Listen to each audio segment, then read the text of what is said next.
Hello.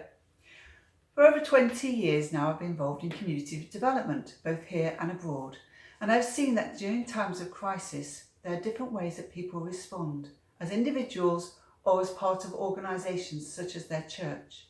The first response is usually to give, and for thousands of Christian Aid supporters this week is always been about giving. We are all witnessing generous giving in our communities, much of it focused around food. But we're also giving of our time, whether that's running errands or picking up the phone. It's also important to remember in our giving those further afield, like the Rohingya communities living in cramped refugee camps, where Christian Aid are providing hand washing facilities and protective equipment.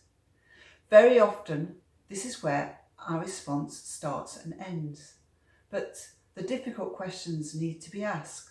Questions like, why is it that poorer communities, both here and across the world, will suffer more from coronavirus? Why do we pay people that are now seen as key workers, such as carers, delivery drivers, supermarket workers and cleaners, such low wages? Why will child poverty in the northeast soar as a result of the virus? Are we really all in this together?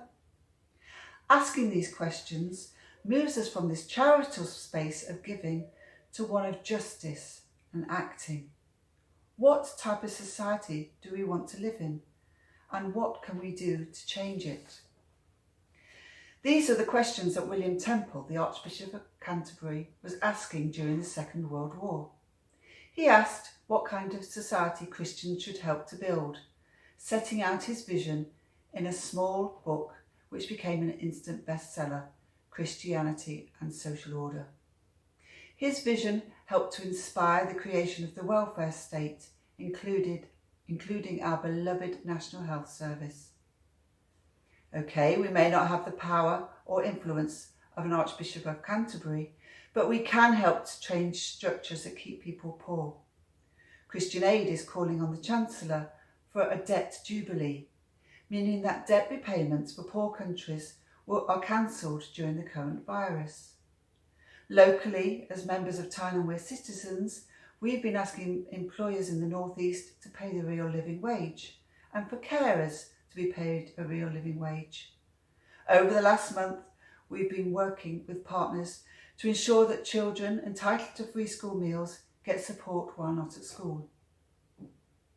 I'm sitting here unashamedly wearing a sweatshirt made by women from a Christian social enterprise in Birmingham, Listen Threads, who are also supporting the production of PPE, so please look them up. Easter time is a time of hope, not going back to the normal. My prayers for us all this Christian Aid Week over the next weeks and months is that through our giving, acting and praying, we can all inspire hope for a future where we can all flourish. Thank you.